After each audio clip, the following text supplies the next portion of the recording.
If you buy a $2 slice of pizza every single day for a year, you'll end up spending exactly $730. It doesn't seem like much in the moment, right? But it adds up fast. Now imagine this. What if you skipped that daily slice, saved that $730, and invested it at a 5% interest rate? 5 years from now, how much would you have? This simple illustration from the SEC perfectly captures the daily opportunity cost of spending versus investing. Okay, let's dive right into this today. We're mapping out a complete step-by-step financial blueprint. Whether you're trying to plug some leaks in your budget, make your money work a whole lot harder, or navigate a modern side hustle, we're going to break down exactly how you can take total control of your financial future. Here's our roadmap for today. We're covering 1. Securing your emergency fund. 2. Setting your money goals. 3. Power of compound interest. 4. Building wealth through investing. And 5. Navigating gig economy taxes. Let's get to it. Section 1. Securing your emergency fund. Let's start right at the foundation of your financial pyramid. Before we can even talk about building wealth, we've got to talk about protecting yourself from financial shocks. We're talking about a dedicated cash reserve, specifically set aside for the unplanned, like a surprise medical bill, a sudden car repair, or a temporary loss of income. And this brilliantly illustrates how consistent savings lead to upward financial growth over time. The Consumer Financial Protection Bureau actually points out that without savings, even a minor financial shock can seriously set you back. If you don't have that cash reserve, you're far more likely to rely on credit cards or loans, and we all know that leads to high-interest debt that is notoriously difficult to shake off. Putting aside, even a tiny amount consistently gets you back on track so much faster. So how do we actually build this habit? Well, the CFPB lays out a highly actionable 4-step methodology. First, set a specific goal to stay motivated. Figure out exactly how much you need based on your past unexpected expenses. Second, create a system for consistent contributions. Think automatic, recurring transfers from your checking right into your savings account. Third, regularly monitor your progress, whether that means checking your balance on an app or literally writing it down. And fourth, celebrate your successes. When you hit a milestone, recognize it, and then immediately set your next goal. Now, once you're saving, you absolutely need to keep those funds safe. You want them in a bank or credit union account, or even on a prepaid card. The key here is accessibility and safety. And remember, you've got to set really strict guidelines for yourself on what constitutes an actual emergency. You want to leave this money alone so your financial plans can continue to grow, right? You should only harvest them when a true financial shock hits. Moving on to Section 2, setting your money goals. Once your defensive line is totally set with that emergency fund, it is time to transition to playing financial offense. That means creating a personalized money goal and having a completely realistic plan to actually achieve it.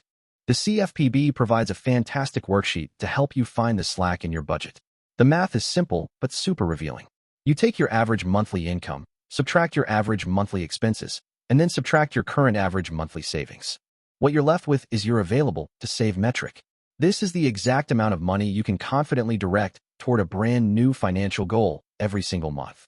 But what if you run those numbers and the available amount is less than what you need to hit your monthly target? Well, you essentially have 4 levers you can pull. You could increase your income through a side job or a bonus.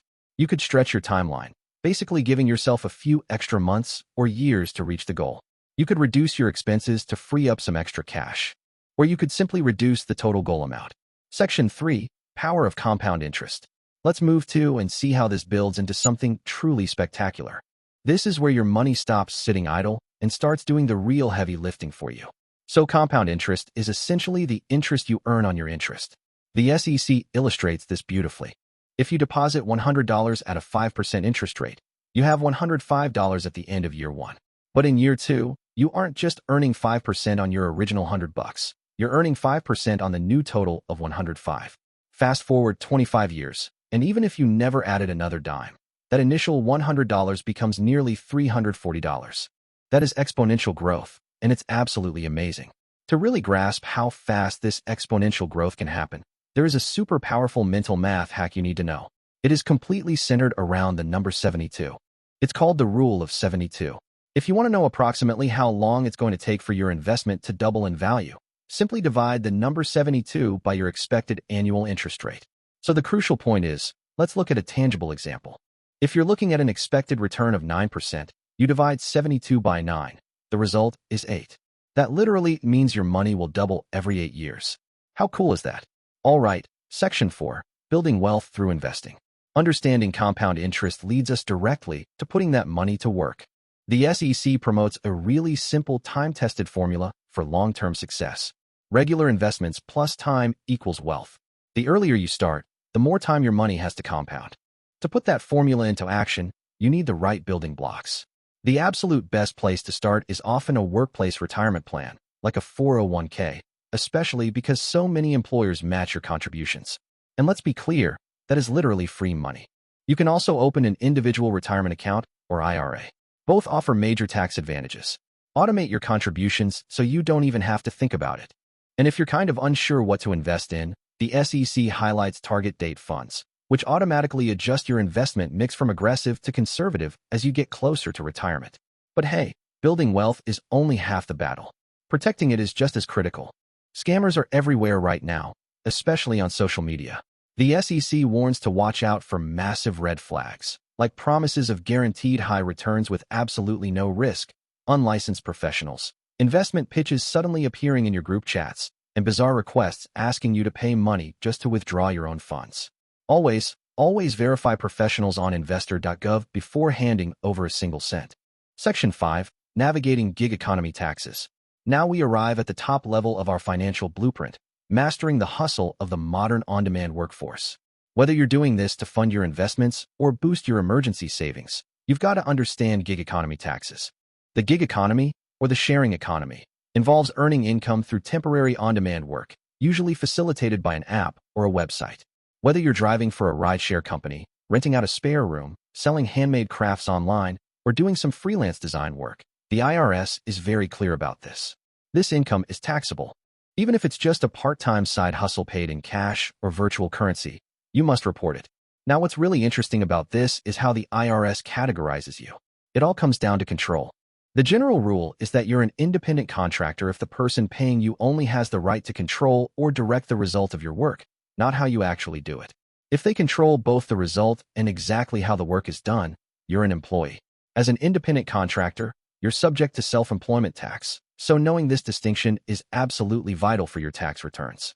Dealing with taxes can feel incredibly intimidating, but it really doesn't have to be. The IRS actually has a dedicated small business and self-employed tax center at irs.gov/smallbiz. Honestly, think of them as a supportive partner rather than an adversary. They offer a video portal with virtual workshops, an A to Z index of over 450 topics, and step-by-step checklists for starting your business, tracking expenses, and claiming tax deductions like the business use of your home. We've covered a massive amount of ground today, from the bedrock of an emergency fund to the exponential magic of compound interest, all the way to optimizing a gig economy side hustle. So I want to leave you with a challenge, inspired directly by the CFPB's financial planning worksheet. What is your new money goal? And more importantly, what is one concrete step you will take today to reach it? Are you going to automate a $20 transfer to your savings? Will you check your 401k match? Write down a promise to yourself, sign it, and put it somewhere you can see it every single day. Your future self will definitely thank you.